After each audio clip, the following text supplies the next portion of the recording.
ነጥሮ ለፍቅሬ ታማኝና ንጹህ ነበርኩኝ። እሱ ግን ቺት አደረገብኝ፣ ጎድቶኛል። በእውነት ልቤ በጣም ነው የተሰበረው። ይሄ ነገር ሁሉ በህይወቴ ለበፊቱ ፍቅረኛ ይቅርታ ያደረኩለት ነበርኩ የመሰለኝ። ግን አዲስ የተዋወቅኩት ልጅ ደግሞ የሆነ ደስ የሚል ነገር አለው። ግን ግራ ተጋብቻለሁ። በልቤ ውስጥ ያለውን ስሜት መለየት ከብዶኛል። እውነት ምን ላድርግ? ይቅርታ ጠይቆኝ ተለውጦ ነበር። ግን አዲስ ሰው ተዋወቅኩኝ። የተዋወቅኩት ልጅ ደግሞ በጣም ደስ የሚል ልጅ ነው። ይህም አዲስ የመጀመሪያ ጉዞዬን በሰላም እንድጀምርና አዲስ ህይወት እንድመራ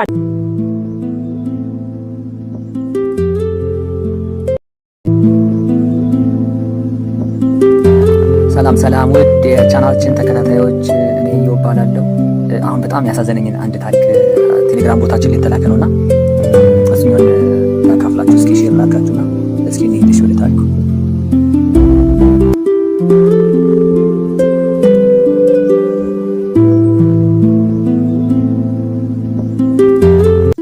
ታሪኩ ይሄ ነው። ሪሌሽንሺፕ ይላል። ፍቅረኛዬ ጋር ሎንግ ዲስታንስ ላይ ነን። በጣም ነው የማፈቅረው። ከዚህ በፊት በጣም ብዙ ጊዜ ቺት አድርጎብኝ ይቅርታ አድርጌለታለሁ። ለሱ በጣም ንጹህና ታማኝ ሴት ነበርኩ።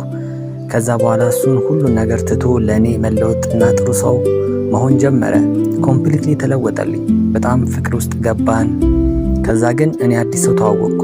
አላቅም ይቅር ብዬው ነበር እኮ፣ ግን አይምሮዬ ሪቬንጅ በቀል ፈለገ። ከዛም ከልጁ ጋር ማውራት ጀመርኩኝ። ሂ ኢዝ ቬሪ ካይንድ ፐርሰን። ከዛ ግን ፍቅረኛ እንዳለኝና ከዚህ በላይ ተስፋ ሊሰጠው እንደማልችል ነገርኩት። ለፍቅረኛዬም ቺት እንዳደረኩበት ነገርኩት። ከሁለቱም ጋር ያለኝን ሪሌሽንሺፕ ሉዝ አደረኩኝ። አሁን ምን አይነት ስሜት እንደሚሰማኝ እንኳን አላውቅም።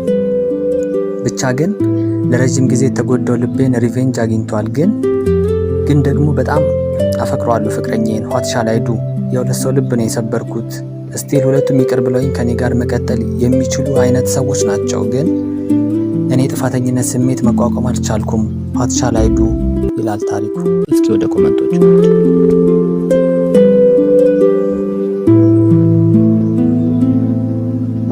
ታሪኩ ይሄ ነው። እስኪ የተሰጡ ኮሜንቶች እናያቸው።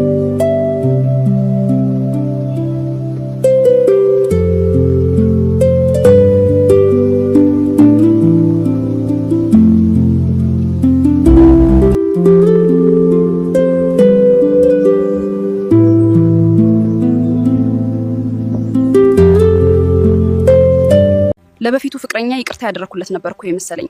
ግን አዲስ የተዋወቅኩት ልጅ ደግሞ የሆነ ደስ የሚል ነገር አለው። ግን ግራ ተጋብቻለሁ። በልቤ ውስጥ ያለውን እስኪ እናንተም የተሰማችሁን ሀሳብ መስጠት ደስ ይለኛል እና ይማቻችሁ።